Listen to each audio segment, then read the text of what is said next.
Tad, kad es pasaku vārdu izdegšana, ar ko pirmo tas asociējas? Nu, protams, ar darbu, vai ne? Tāpēc, kad cilvēki taču izdeg darbā. Bet īstenībā ir ļoti iespējams scenārijs, ka tavs izdegšanas īstais iemesls ir pavisam kaut kas cits. Varbūt tu to redzi darbā, tev tur nepatīk kolēģi, tev šķiet, ka tev uzliek nepamatot daudz pienākumus, tev pašam tur nepatīk vairs nekas. Un tad tavs prāts, un mūsu prāts ir brīnišķīgs, tādā ziņā, ka viņš izdomā visus iespējamos izskaidrojumus, pamatojumus. Viņš tur strādā 24/7. Un viņš tev ieskaidro, jā, es izdegu, jo tur darbā tas un šitas, un tad es vainoju darbu. Un tad cilvēks sāk domāt, kā lai maina dzīvi, darbu, citu darbu, pārkvalificēšos, viņš dabū jaunu darbu, un tur viņš tāpat sāk izdegt. Pēc kādu laiku viņam parādās tās pašas sajūtas, ka viņam nekas tur vairs neinteresē. Pēc pusgada, tad, kad jau ir iestrādājis, cilvēks atkal sāk zaudēt vispār kaut kādu dzīves garšu. Īstais iemesls nav tajā darbā. Īstais iemesls ir tajās sajūtās, kāpēc tev besī, kāpēc tev kaut kas nomāc, kāpēc tu jūties varbūt kā plēs uz pusēm. Tas nepiepildījums, kas tur ir tam visam apakšā, tur sākās tie īstie jautājumi un īstais darbs. Bet pašam to tā saprast ir gandrīz vai neiespējami. Es teiktu, praktiski neiespējami.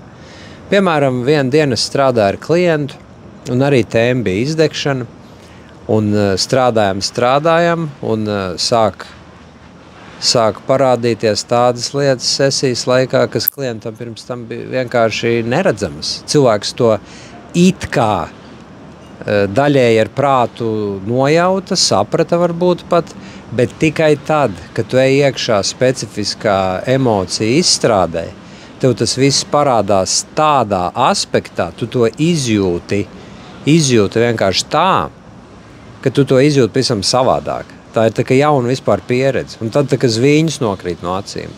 Un tad cilvēks pēkšņi saprot, wow, tad tas ir tas, kas ir.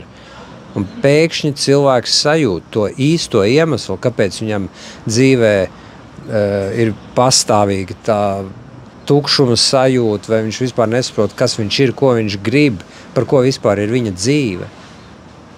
Tā kā, ja tu esi arī tādā pozīcijā, ka tu esi izdedzis, vai arī ej uz izdegšanu, un tev vairs nav dzīves garša, liekas, viss ir, vārdu sakot, super pliekans bez vispār emocijām. Tikai katra diena ir viena tāda pati, no pirmdienas līdz piekdienai, no 9 līdz 5 vai līdz 6, ātrāk kaut ko iemest mutē teļukā un atkal aizmigt, un viss tas pats, vai ne?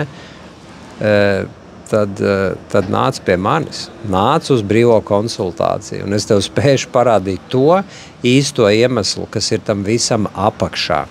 Tāpēc, ka 99% gadījumos tas nav tas, ko tu domā.